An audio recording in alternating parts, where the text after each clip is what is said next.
Le vent souffle au vent dans le conque embaumé des daturailles de leurs hybrides, enchantement des terres arides de ma vieille Myrne décimée.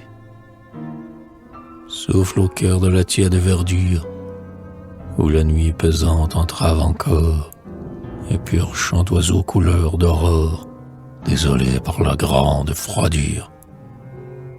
Et, comme pour délivrer du songe fallacieux de l'aube en allée, quelques paupières trop flageolées de sommeil souffle, souffle et prolonge ta voix parmi le retour du monde à sa destinée éphémère et profonde.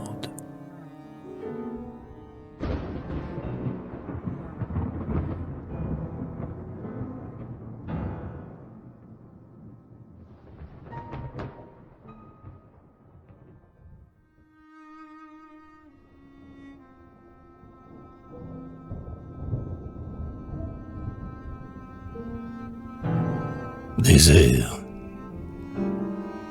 joie unie et chaude du désert.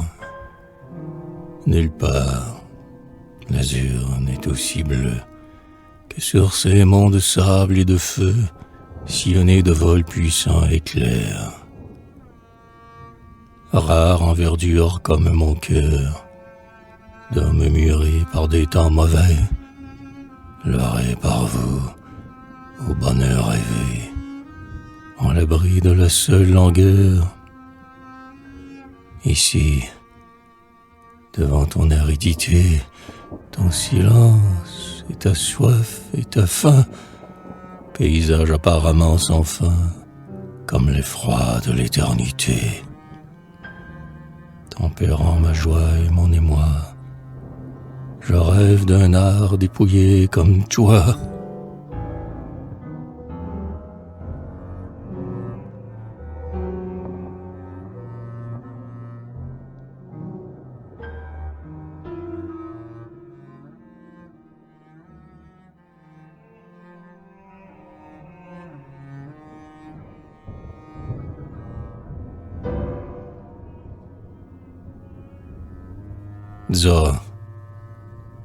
Zora, enfant de sultan défunt, dès longtemps à l'archipel natal. Tu veux venir avec tes parfums de vanille et de bois de santal. Venir si loin et sans défenseur. Ô Zora, rose que fanerait le plus beau soleil en sa douceur, étendu sur le parc azuré.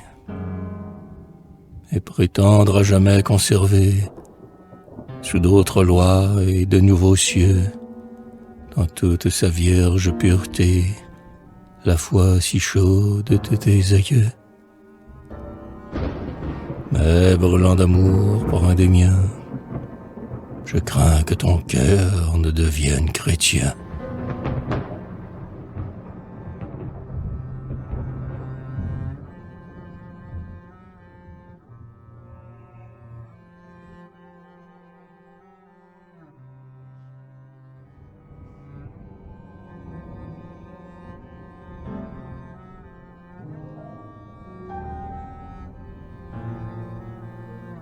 Clair de lune,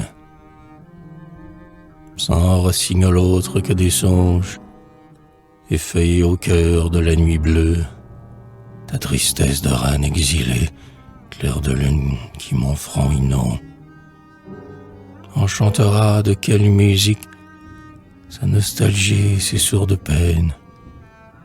Sœurs en l'ennui, sœurs adultérines, de mes insidieuses fatigues. À ton intention sont ouvertes les fenêtres où bruit encore le cœur du soir pacifique et rose, élevé dans le calme des herbes. Comme à la rupture de tes charmes, le triomphe obscur de l'aube dans les palmes.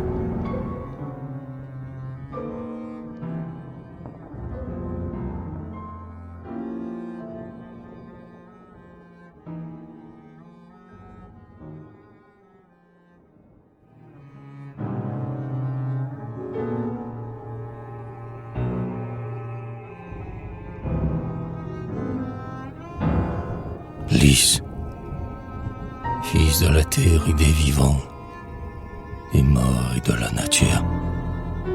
Je te préfère au parfum qui dure, au lys que balancent les vents. Comme mes jours passe ta gerbe, fille étrange de la nuit, qui répand son éclat inouï jusqu'à sa chute sur l'herbe.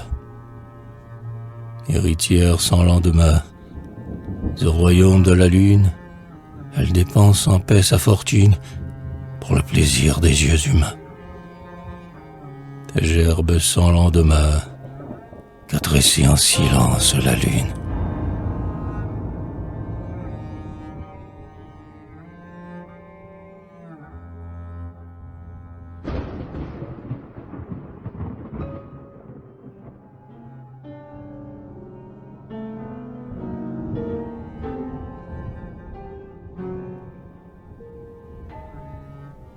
Regard, sur quel monde englouti sans retour te fermes-tu pour bientôt t'ouvrir aux astuces vaines de l'amour, sinon au piège amer du mourir? Ô regard où pèsent divers poids, celui-ci, s'interrogeant au cœur d'un miroir, ne voit que des arrois où jamais il ne s'y vit que de fleurs. Cet autre qui s'attendait à voir descendre la nuit sur son destin, sans que jusqu'à la fuite du soir prolonge l'éclat de son matin. Ô regard, innombrable tombeau, où gisent à la fois le laid et le beau.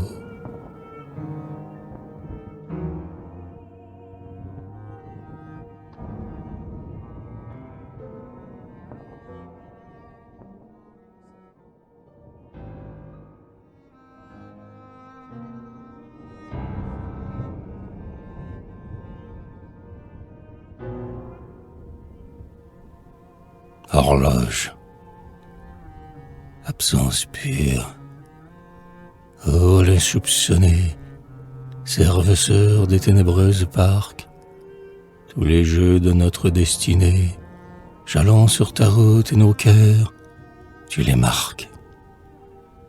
Mais loin de faire de toi l'augure et violer notre suffisance est exercer quelle dictature sur le temps où s'oublie un peu ta présence.